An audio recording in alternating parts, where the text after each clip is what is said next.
새로운 도약을 꿈꿉니다. 기사회생TV 김민수 변호사입니다. 개인회생 준비하려고 상담받아 보면 최저생계비가 얼마다, 청산가치가 어떻게 된다, 월 변제금이 얼마가 나온다 이런 이야기들을 듣게 되는데요. 회생을 처음 준비하는 분들은 당연히 이런 용어들이 무슨 뜻인지 정확히 잘 모르실 겁니다. 사건을 맡긴 의뢰인이 회생에 대해 속속들이 다 알 필요는 없지만 그래도 최소한 내가 매달 법원에 내는 돈이 어떻게 해서 결정이 되는지 정도는 알고 있어야 사건을 이해하실 수가 있는데요. 그러려면 회생의 기본 개념 정도는 알고 있어야 됩니다. 오늘은 개인회생 할 때 꼭 알아야 되는 핵심 용어 7가지를 제가 설명을 드릴 테니까 잘 듣고 꼭 기억하시기 바랍니다.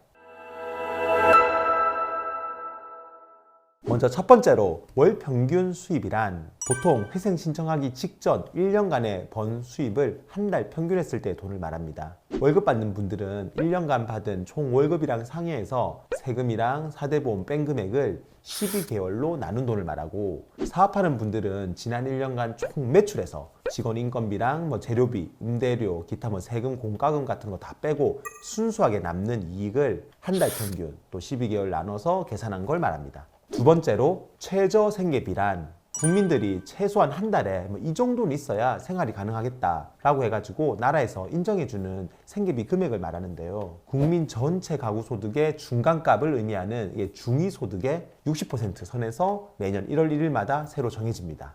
1인 가구, 2인 가구, 3인 가구 이런 식으로 부양가족 수가 올라가면 이 최저생계비도 같이 이제 올라가는데요.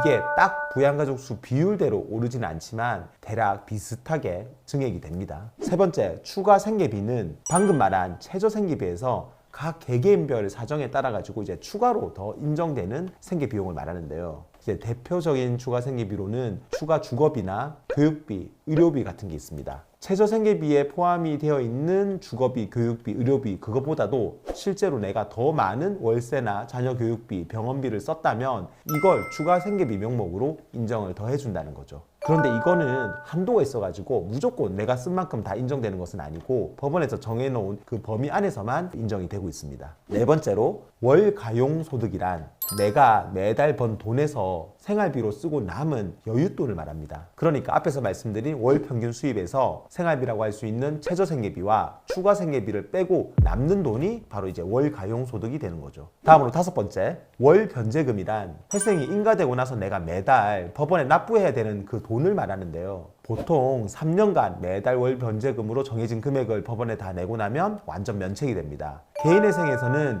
원칙적으로 앞에서 말씀드린 월 가용소득이 내가 매달 법원에 납부해야 되는 이 월 변제금으로 되는 겁니다. 그런데 제가 방금 왜 원칙적으로 그렇게 된다고 말씀을 드렸냐면요. 재산이 많은 분들은 방금 말씀드린 월 가용소득과 상관이 없이 내가 가진 재산의 액수에 따라 가지고 월 변제금이 정해집니다. 이 부분도 정말 중요한데요. 이걸 이해하려면 청산가치, 그다음에 청산가치 보장의 원칙, 이게 뭔지를 알아야 됩니다. 지금부터 설명을 드려볼게요. 회생에서는 청산가치라는 개념이 있는데 이게 뭐냐면 내가 가진 재산을 지금 싹 다 정리해서 현금으로 다 바꿨을 때 그 총 금액을 말합니다. 이때 담보 잡힌 빚은 재산에서 다 빠지고요. 전세 같은 경우는 보증금에서 소액 임차인 최우선 변제금만큼은 또 공제가 됩니다. 그리고 예금은 185만 원, 그리고 보험해약 환급금은 150만 원이 또 추가로 재산에서 빠지고요. 퇴직금 같은 경우는 그게 퇴직연금일 경우에는 청산가치 계산할 때는 전부 다 재산에서 빠지고 퇴직금일 경우에는 2분의 1만큼만 재산으로 인정이 됩니다. 예를 들면 내가 시세가 3억짜리 아파트가 있는데 은행에 이제 담보가 2억 5천 잡혀 있고 예금이 300, 보험 해약 환급금이 200, 그리고 예상 퇴직금이 3천만 원이다. 그러면 내 재산 가치가 어떻게 되느냐? 아파트 시세 3억에서 담보 2억 5천만 원을 뺀 5천만 원이 내 재산이 되고, 그리고 예금 300에서 185만 원 뺀 115만 원이 재산으로 인정됩니다. 그리고 또 보험 환급금 200만 원에서도 150만 원을 공제한 50만 원, 퇴직금 3천만 원에 2분의 1인 1,500만 원만큼만 재산으로 인정이 되는 거죠. 그러면 방금 말씀드린 돈을 다 합친 총 6,665만 원이 내 청산 가치가 되는 겁니다. 마지막으로 청산가치 보장의 원칙에 대해서 설명드릴게요.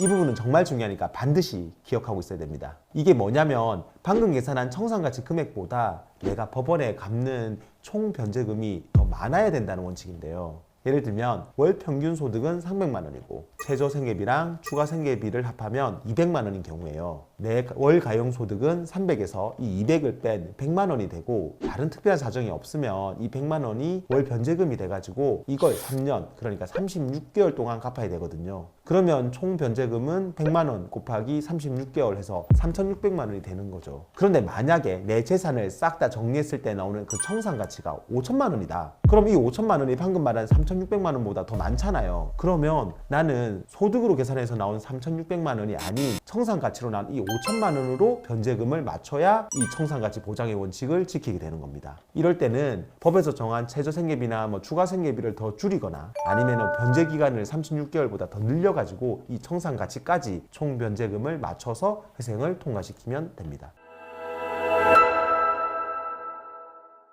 오늘 설명드린 내용이 조금 어려울 수도 있지만 회생에서 내가 매달 내는 돈이 어떻게 정해지는지 이해하려면 반드시 알고 있어야 되는 부분이니까 꼭 기억하시기 바랍니다. 영상 도움되었다면 구독과 좋아요 그리고 알림 설정 부탁드리고요. 추가로 궁금한 점 있으면 아래 댓글이나 저희 사무실로 연락 주시면 친절히 답변 드리겠습니다. 다음에도 더 좋은 주제로 찾아뵙겠습니다. 감사합니다.